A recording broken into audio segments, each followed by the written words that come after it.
Okey, Assalamualaikum dan selamat pagi.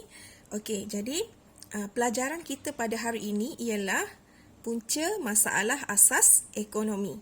Okey, punca masalah asas ekonomi. Okey, ada 3 punca berlakunya punca kepada masalah asas ekonomi iaitu kekurangan, pilihan dan kos lepas. Ini ialah punca masalah asas ekonomi. Masalah kekurangan, pilihan dan kos lepas. Okey, jadi kita tengok kekurangan dulu Okey, kekurangan ini dialami oleh pelaku-pelaku ekonomi. Siapakah pelaku ekonomi? Okey, pelaku ekonomi yang pertama ialah isi rumah, firma dan kerajaan. Okey, 3 pelaku ekonomi ini akan menghadapi masalah kekurangan. Okey, isi rumah mengalami masalah kekurangan pendapatan.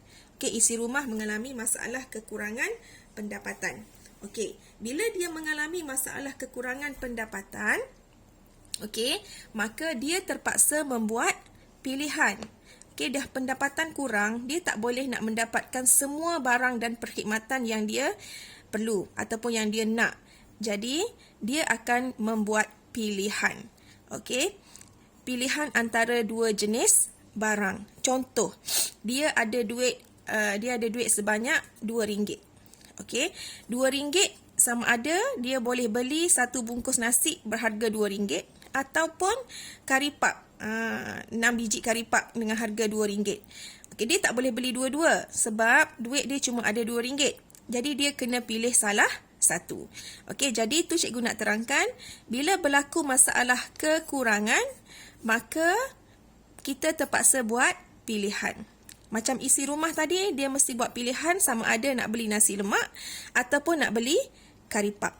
Kalau dia beli nasi lemak, maka karipap itu adalah kos lepas. Kalau dia beli karipap, maka kos lepasnya ialah nasi lemak. Jadi itu perkaitan antara 3 punca masalah asas ekonomi. Okey, mula-mula bila berlaku masalah kekurangan, okey, kalau isi rumah kekurangan pendapatan. Bila duit kurang, dia kena buat pilihan antara 2 jenis barang. Bila dia buat pilihan, salah satu barang yang dilepaskan itu ataupun barang kedua terbaik yang terpaksa dia lepaskan, itu adalah kos lepas. Okey? Okey, seterusnya kita tengok masalah kekurangan yang dialami oleh firma. Tadi kita tengok isi rumah kan? Okey, masalah kekurangan yang dihadapi oleh firma ialah kekurangan sumber ekonomi.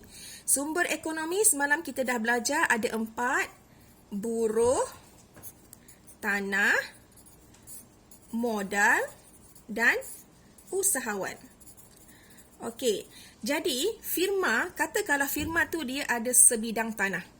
Okey, atas tanah tu dia nak tanam getah dan juga nak tanam kelapa sawit.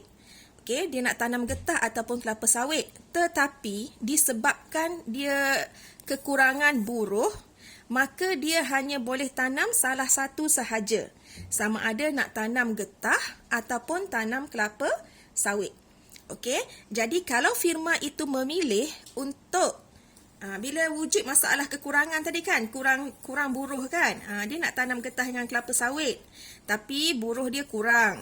Jadi masalah dia buruh kurang. Bila buruh kurang, dia terpaksa buat pilihan. Okey, dia terpaksa buat pilihan sama ada nak tanam getah ataupun tanam kelapa sawit. Kalau firma itu memilih untuk tanam getah, maka kos lepasnya ialah kelapa sawit. Kalau firma tu pilih nak tanam kelapa sawit, maka kos lepasnya ialah getah. Okey, itu kalau masalah kekurangan yang dialami oleh firma. Okey, sekarang kita tengok di pihak kerajaan. Kerajaan pun akan mengalami masalah kekurangan juga. Okey, bagi pihak kerajaan, kerajaan akan mengalami masalah kekurangan hasil. Hasil ni ialah cukai lah, sebab hasil utama kerajaan ialah cukai. Okey, masalah kekurangan hasil menyebabkan kerajaan tak boleh buat banyak pembangunan dalam satu-satu masa. Okey, cikgu bagi contoh. Katakanlah kerajaan nak bina sekolah dan hospital. Okey, tetapi disebabkan oleh kekurangan hasil, kerajaan tak boleh bina dua-dua. Dia tak boleh bina sekolah dan hospital secara serentak.